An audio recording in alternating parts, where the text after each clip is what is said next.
Corruption in Russia is perceived to be a significant problem, impacting all aspects of administration, law enforcement, healthcare, and education. The phenomenon of corruption is strongly established in the historical model of public governance in Russia and attributed to the general weakness of rule of law in Russia.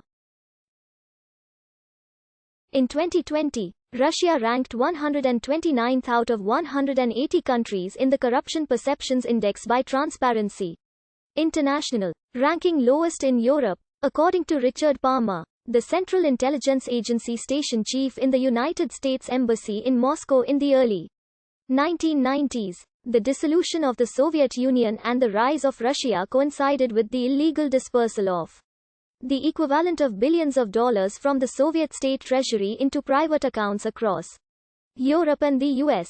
This was done by elites from every corner of the Soviet system using knowledge of Western banking developed by the KGB during the Cold War. Palmer described it as if in the United States, the majority of the members at Congress as well as by the Departments of Justice and Treasury, and agents of the FBI, KIA, DEA, IRS, Marshal Service, Border Patrol, state and local police officers, the Federal Reserve Bank, Supreme Court justices were engaging in massive corruption. In 2004, at the beginning of Vladimir Putin's second term as president, Russia moved from 90th place to 126th in the Corruption Perceptions Index, a drop of 36 places. The average size of the bribe increased in the same period.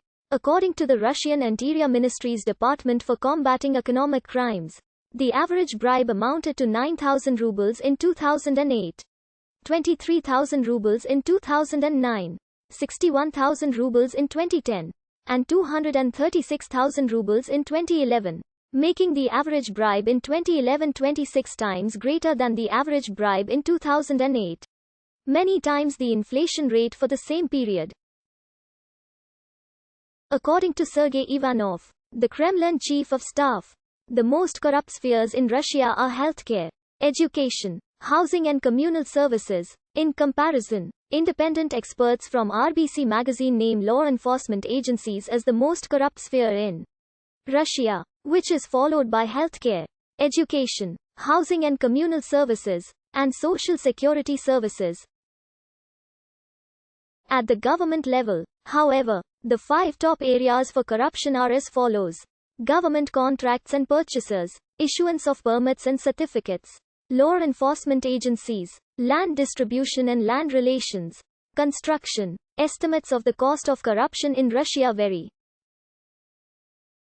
According to official government statistics from Rosstat, the shadow economy occupied only 15% of Russia's GDP in 2011. And this included unreported salaries and other types of tax evasion. According to Rostat's estimates, corruption in 2011 amounted to only 3.5 to 7% of GDP.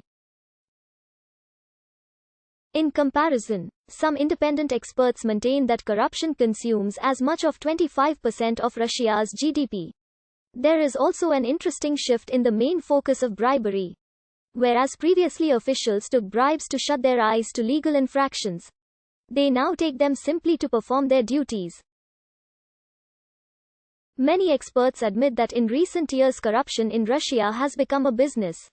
In the 1990s, businessmen had to pay different criminal groups to provide a krisha.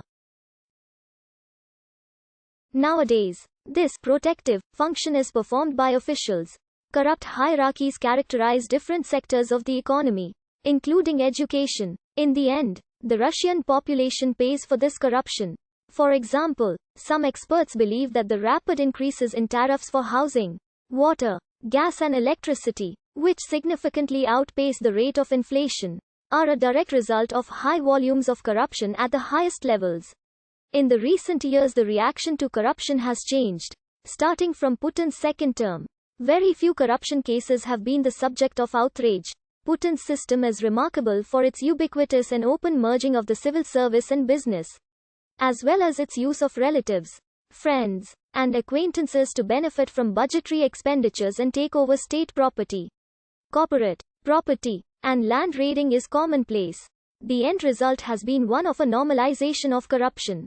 Some scholars argue that the establishment in Russia of an authoritarian regime and a hierarchical society based on the state corporatist economy, where the diffusion of corrupt practices is one of the indispensable mechanisms for the maintenance of the entire system of power, represents a fundamental obstacle to the implementation of effective criminal policy in the fight against corruption. An anti-corruption campaign in modern Russia began on April 4, 1992, when President Boris Yeltsin issued a decree entitled, "The Fight Against Corruption in the Public Service."